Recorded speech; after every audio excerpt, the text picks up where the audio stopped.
प्यारे बच्चों, सुप्रभात। ऑनलाइन क्लास में आप सभी का स्वागत है। मैं हरिश्चंद्र सिंह, कक्षा 10, विषय विज्ञान, अध्याय विद्युत। इस अध्याय को अध्ययन कराने के लिए हमने कुछ शिक्षण बिंदु लिए हैं। इन शिक्षण बिंदुओं की सहायता से इस अध्याय का अध्ययन हम आपको कराएंगे। इससे पूर्व की कक्षा में हमने कुछ शिक्षण बिंदुओं की सहायता से आपको इस अध्याय का अध्ययन कराया था, जिनमें विद्युत धारा क्या होती है, आवेश क्या होता है, प्रतिरोध क्या होता है, बैटरी क्या होती है एवं उनके प्रतीक चिन्हों के माध्यम से हमने आपको अवगत कराया था। उसी के क्रम में आज हमने कुछ शिक्षण बिंदु लिए हैं। इन शिक्षण बिंदुओं की सहायता से हम इस अध्याय की शुरुआत करेंगे। उनमें प्रथम शिक्षण बिंदु है विद्युत विभव। विद्युत विभव किसे कहते हैं? विभवांतर क्या है? ओम का नियम,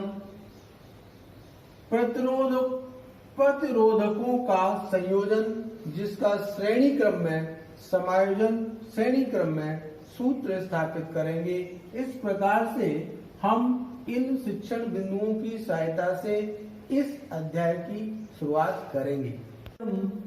प्रथम शिक्षण बिंदु की ओर चलते हैं, विद्युत विभव। विद्युत विभव क्या होता है?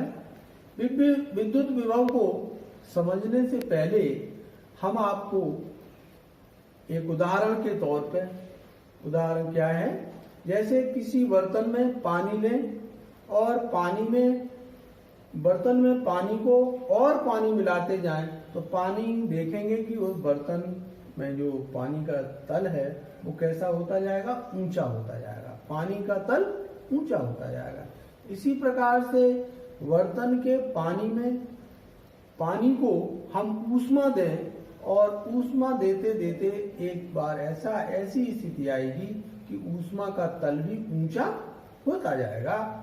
इसी प्रकार से हम किसी चालक में आवेश को प्रवाह करें तो आवेश का तल धीरे धीरे कैसा होता जाएगा? ऊंचा होता जाएगा। इसको कहते हैं आवेश का ऊंचा होना, अर्थात ये कहलाता है विद्युत विभव का बढ़ना। ये कहलाता है विद्युत विभव का बढ़ना।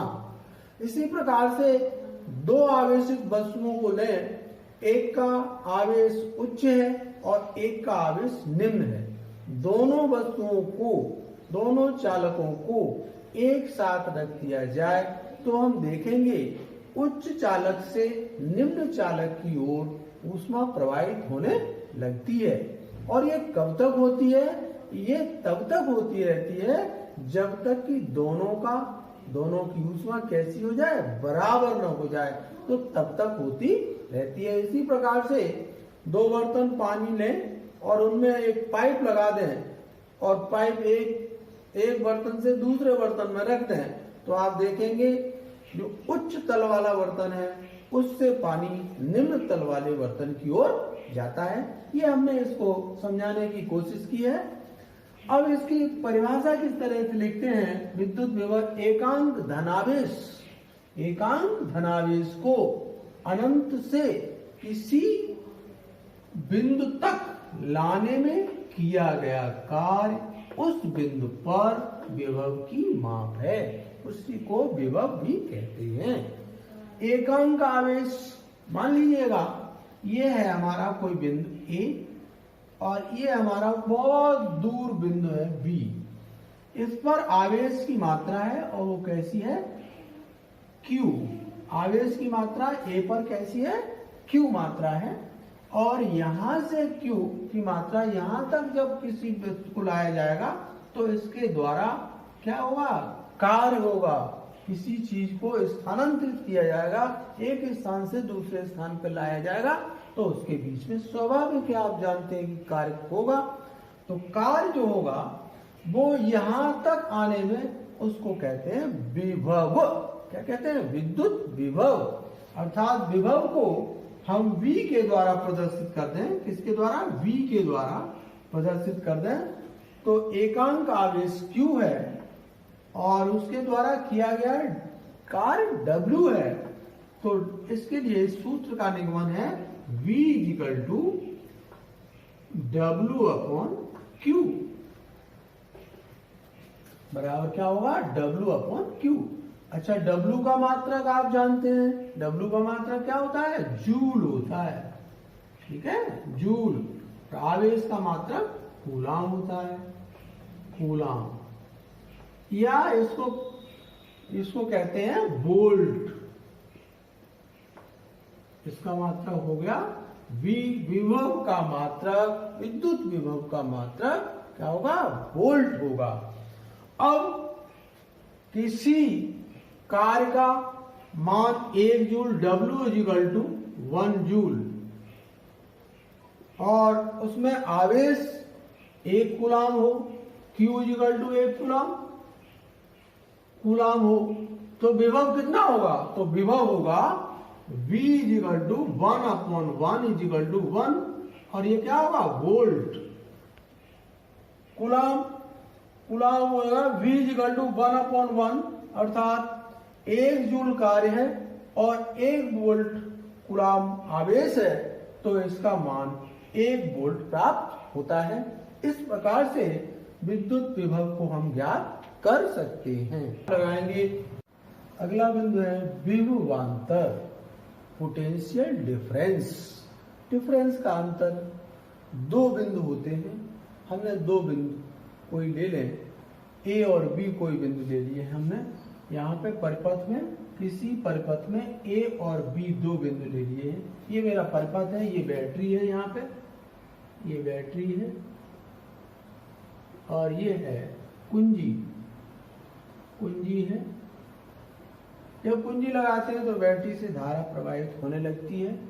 दो बिंदु लिए हैं हमने, ए और बी। किसी परिपथ के दो बिंदुओं के बीच, दो बिंदु यानी ए और बी के बीच कितना, एकांक आवेश, 1 कूलाम का आवेश, 1 कूलाम का आवेश प्रवाहित करने पर इसके अंदर जो कार्य होगा वो कार्य विभवांतर कहलाएगा।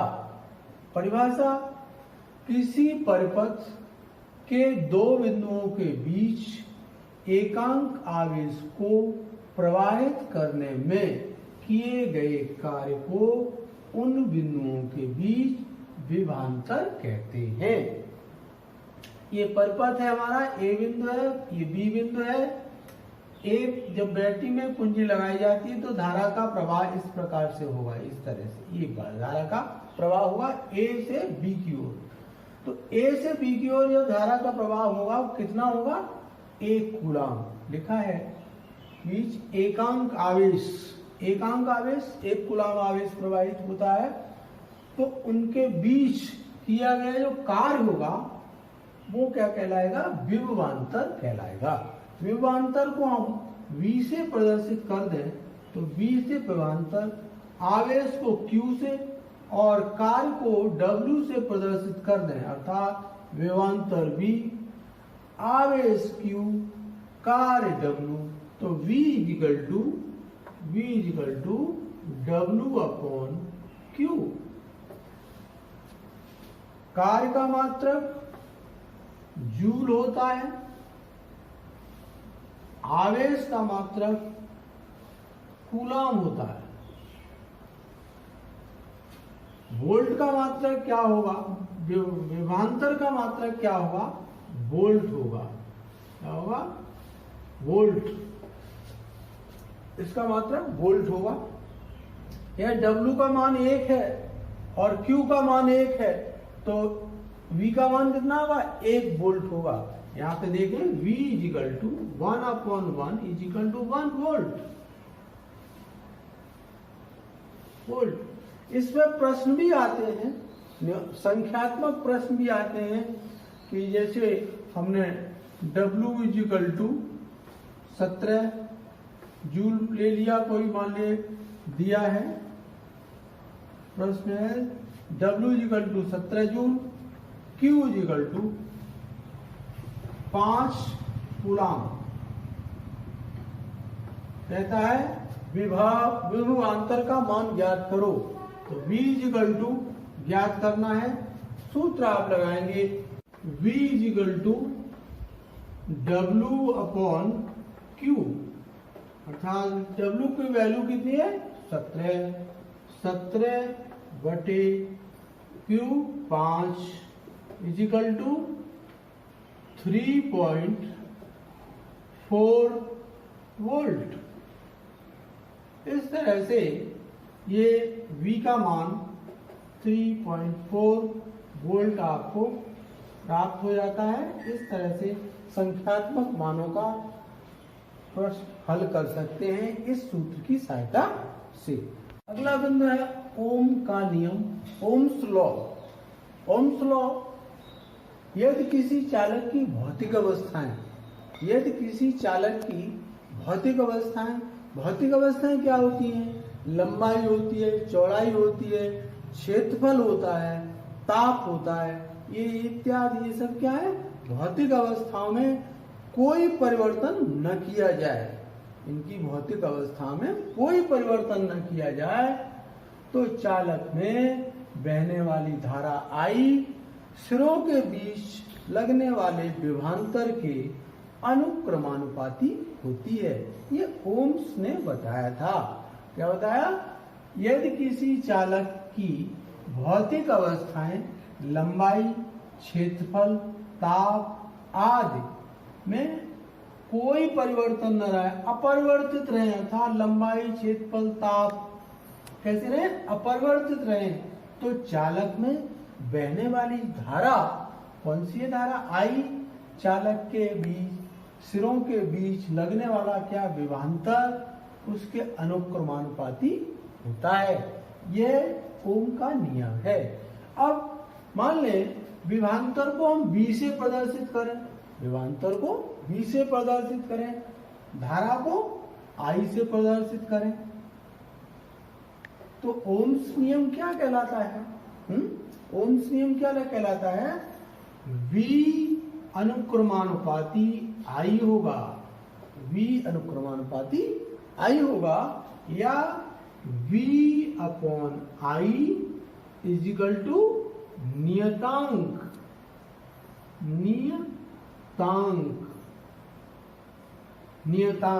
या V upon I equal to नियतांक को यहाँ रिप्लेस कर दें, ये होगा R, अर्थात V अपॉन I विभवांतर बट्टी धारा इजिकल टू, ये क्या कहलाता है? प्रतिरोध कहलाता है, प्रतिरोध, ये कहलाता है। R क्या कहलाता है? प्रतिरोध, अर्थात ये आपका फॉर्मूला हुआ। प्रतिरोध क्या होता है? किसी परिपथ में आवेश के प्रवाह में रुकावट डालने का जो काम करता है उसका नाम है प्रतिरोध। और प्रतिरोध क्या है? प्रतिरोध का मात्रक ओम होता है। प्रतिरोध का मात्रक क्या होता है? R का मात्रक ओम, और इसका सिंबल होता है, चिन्ह होता है ये। हमने आपको प्रतिरोध का चिन्ह परिपथ में कैसे बनाते हैं उसको हमने आपको दर्शाया था। इस तरह से ये प्रतिरोध का सिंबल है, अर्थात इस पे लगा दें तो इस तरह से बन जाता है। तो V upon I equal to नियतांक, V upon I equal to R, या R क्या है? R एक प्रतिरोध है, प्रतिरोध का मात्रक ओम होता है। अब हमने इस ओम के नियम का जो सत्यापन है यहाँ पे, ये इसको सत्यापन के लिए हमने ये चित्र बनाया है, परिपथ बनाया है। ये परिपथ में ये प्रतिरोध तार है और इसको प्रतिरोध तार को वोल्ट मीटर से जोड़ दिया है हमने। वोल्ट मीटर, प्रतिरोध तार का जो प्रतिरोध है वो वोल्ट मीटर नापेगा। ये माइनस का सिरा है, ये प्लस का सिरा है। यहाँ अमीटर है, अमीटर विद्युत धारा की माप को बताएगा, विद्युत धारा को बताएगा। उसके बाद कुंजी लगी है, कुंजी को लगाते ही बैटरी के माध्यम से, बैटरी ये है और इस ये धारा नियंत्रक है, धारा नियंत्रक के द्वारा धारा को नियंत्रित किया जाएगा। इस प्रकार से जब हम कुंजी को यहाँ लगा देते हैं तो धारा परिपथ के अंदर प्रवाहित होने लगती है, अर्थात ये धारा प्रवाहित होने से ये आप देख रहे हैं ये इसका निडिल अपने स्थान से विक्षेपित हो जाता है। यहाँ से धारा ये देखिए ये धारा प्रवाहित हो रही है। तो यहाँ वोल्ट मीटर प्रतिरोध को नापेगा। इस तरह से हम आपको वोल्ट मीटर पहले दिखाते हैं कि वोल्ट मीटर कैसा होता है। वोल्ट मीटर की आकृति ये होती है। वोल्ट मीटर ये है आपका, ये इस तरह से ये धन सिरा है जो हमने ये दिखाया है, और ये आपका ब्लैक कलर का ऋण सिरा होता है। इसमें है से है अमीटर, जिसमें विद्युत धारा प्रवाहित होगी, ये अमीटर है आपका। इस तरह से ये अमीटर की रचना है। इसमें पैमाना लगा हुआ है, निडिल लगी हुई है, वो इसको पैमाने के आधार पर इसके मान को दर्शाती है कि कितने एम्पियर की धारा इसके परिपथ में प्रवाहित होगी। इस तरह से ये अमीटर है। अमीटर की सहायता से हम धारा का मान प्राप्त करते हैं। अब जब कुंजी लग जाती है तो बैटरी के माध्यम से धारा प्रवाहित होने लगती है। तो ओम के नियम का सत्यापन जब करें तो हम देखते हैं ये हमारा एक्स एक्सिस है, this is x axis, this is y axis, दो एक्सिस है। तो यहाँ पर विभवांतर वोल्ट में नापते हैं, ये विभवांतर है। यहाँ ये इसमें एम्पियर में धारा नापते हैं। तो हम देखते हैं कि वोल्ट का मान 0.4 है तो धारा का मान 0.2 एम्पियर है। इस प्रकार से आगे रीडिंग लेते हैं, चार्ट बनाते हैं। उस चार्ट के आधार पर विभवांतर का मान 0.8 वोल्ट है, धारा का मान 0.4 एम्पियर है। इस तरह से हम और आगे बढ़ाते हैं। 0.12 वोल्ट और 0.6 एम्पियर की धारा प्रवाहित हो रही है। इस प्रकार से इसका सत्यापन जब करते हैं तो चार्ट में हम इनकी रीडिंग को ज्ञात करते हैं एम्पियर की, और एम्पियर के माध्यम से, वोल्टमीटर के माध्यम से। तो ये हमने दिखाया कि इस तरह से एक सरल रेखा बन के आ रही है, ये ओम के नियम का सत्यापन करती है। ये अगले शिक्षण बिंदु प्रतिरोधों का संयोजन, और वो संयोजन हमने श्रेणी क्रम में लिया है, इन सीरीज में लिया है। सीरीज में प्रतिरोधों को जोड़ते हैं तो देखें यहाँ पे प्रतिरोध है हमारे पास ए बी सी और डी, ये 3 प्रतिरोध हैं जिनका मान है R1, R2 और R3। जोड़ने का क्रम देखिए, ए बी प्रतिरोध है वो BC से जुड़ा है, अर्थात AB का अंतिम भाग और BC के प्रथम भाग से जुड़ा होता है। AB का अंतिम भाग B है और BC का प्रारंभिक भाग B है, अर्थात AB का अंतिम भाग BC के प्रारंभिक भाग से जुड़ा है। BC किससे जुड़ा है? CD का प्रारंभिक भाग BC का अंतिम भाग, अर्थात इस तरह से ये क्रम जुड़ा हुआ है। इस प्रकार से हमने 3 प्रतिरोध लिए हैं, R1, R2 और R3। इन प्रतिरोधों को लिया है हमने। इसमें एक बैटरी होती है। बैटरी में जब कुंजी के सहायता से इसमें धारा प्रवाहित की जाती है तो प्रतिरोधों के बीच AB प्रतिरोध है, उनके बीच विभवांतर उत्पन्न हो जाता है। विभवांतर AB के बीच क्या होगा?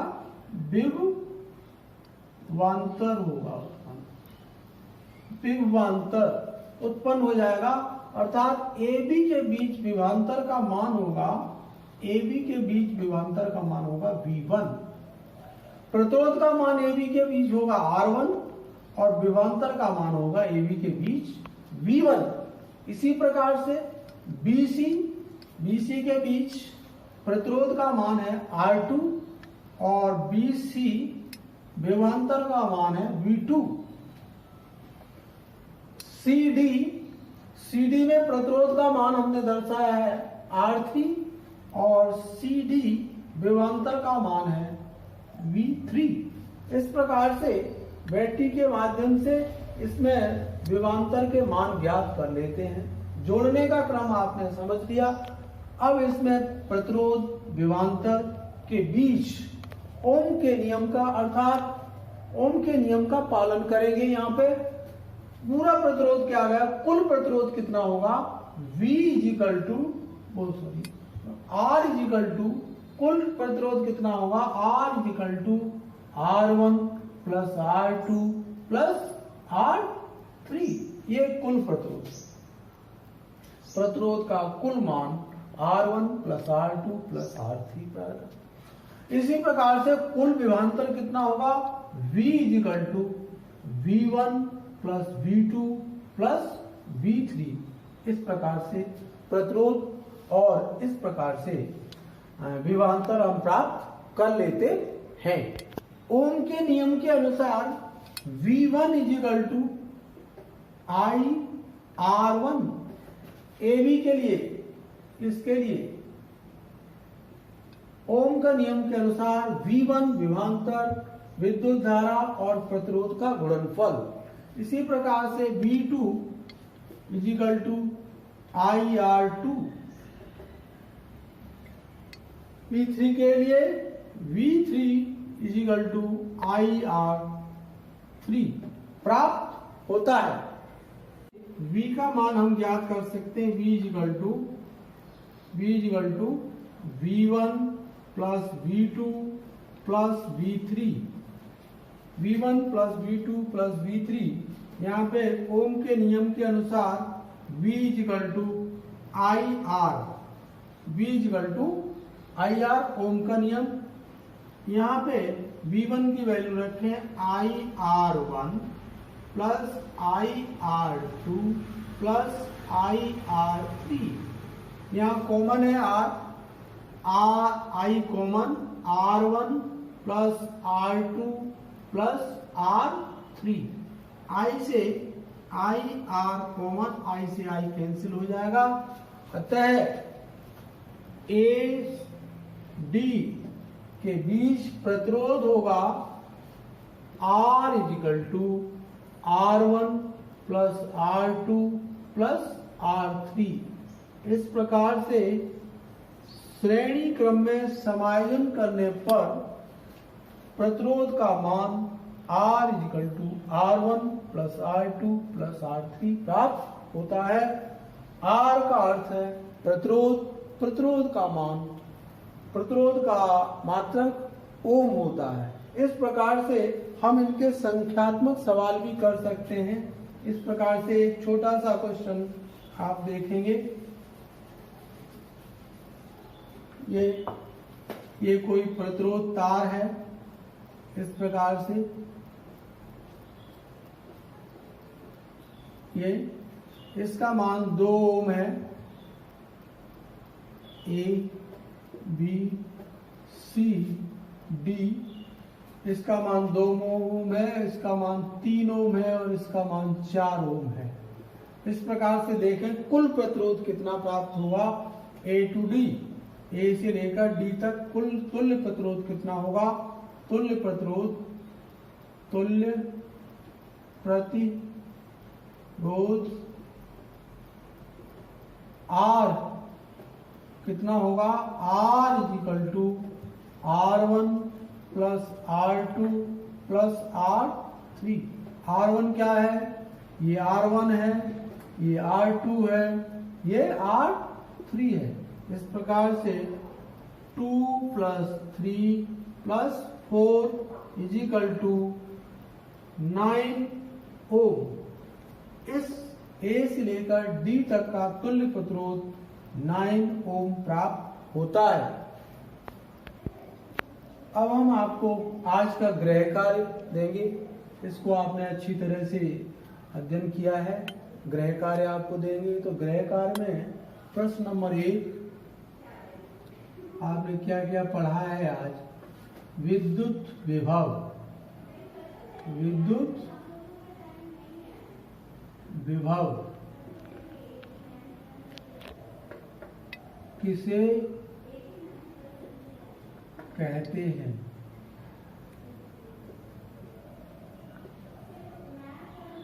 प्रश्न नंबर 2 विभवांतर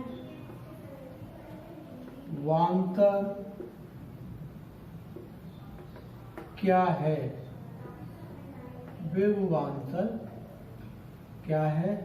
प्रश्न नंबर 3 ओम का नियम, ओम का नियम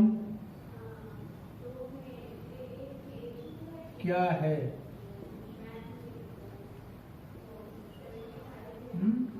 प्रश्न नंबर 4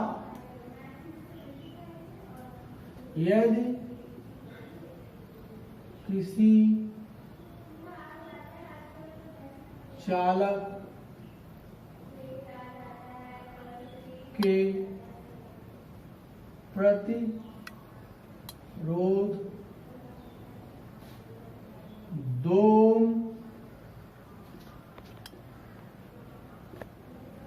3 ओम तथा 4 ओम हो तो तुल्य प्रतिरोध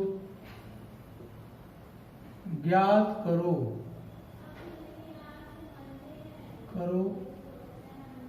कैसे करना है? श्रेणी क्रम में, श्रेणी क्रम में प्रतिरोधों का तुल्य प्रतिरोध श्रेणी क्रम में ज्ञात करना है। अब इसको आपने स्वाध्याय ठीक प्रकार से इसको आपने पढ़ा है। अब आप स्वाध्याय करके आएंगे अगली कक्षा के लिए, उसमें हम आपको पढ़ाएंगे समांतर क्रम में प्रतिरोधों को जोड़ना, ऊष्मीय प्रभाव और विद्युत शक्ति किसे कहते हैं।